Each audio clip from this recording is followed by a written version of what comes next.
I'm Timothy Donahue. I am a professor in the Department of Surgery and the chief of the Division of Surgical Oncology at University of California, Los Angeles.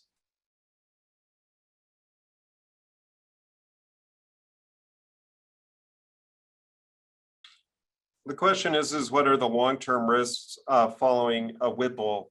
I have many patients ask me this question.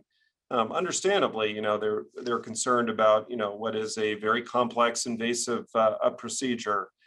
The main long-term sequelae are exocrine and endocrine insufficiency. And endocrine insufficiency can lead to diabetes, and exocrine insufficiency can lead to fat malabsorption.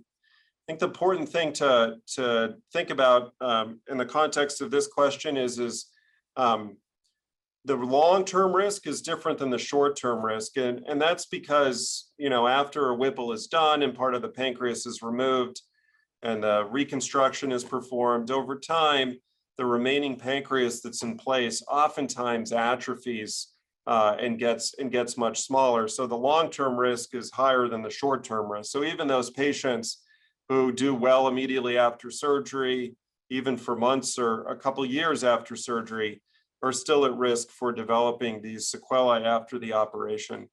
The most common, I would say, is endocrine insufficiency or diabetes, or some kind of, I guess we would call it glucose intolerance. Usually cite a long-term risk of about 25 to 30%, only around 30% of patients who have a Whipple over a long period of time, I'd say 5 to 10 years or so, are at risk for developing diabetes or some form of glucose intolerance.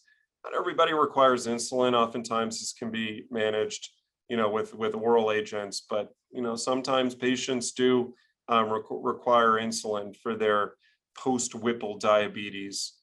The other sequelae that can happen is exocrine insufficiency.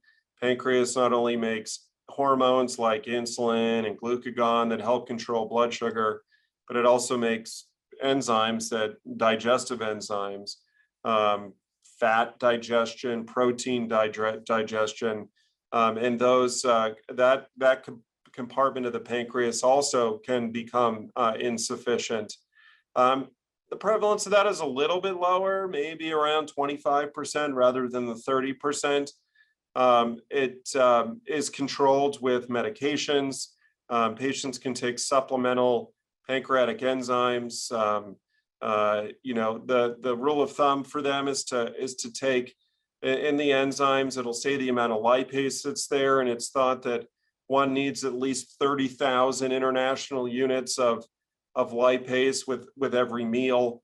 This usually amounts to anywhere between 1 and 3 pills, depending on the medication that's taken. The exocrine insufficiency is really manifest by, as I said, fat malabsorption. So oily stools or oil in the toilet bowl or stools that float are thought to have, a higher fat content within them. So it's important that patients who have Whipple surgery, be followed by a nutritionist or a dietitian for as long a period of time as possible. There's also, what I like to advise my patients is there's a number of support groups that are online that patients can subscribe to. One is called the Whipple Warriors. That's the one that I've heard is the best, but I think it's a good place for patients who have had the operation to discuss it with others who have had it, and also to be prompted to various symptoms that they develop, which can be as a result of the Whipple resection, and potential solutions for them.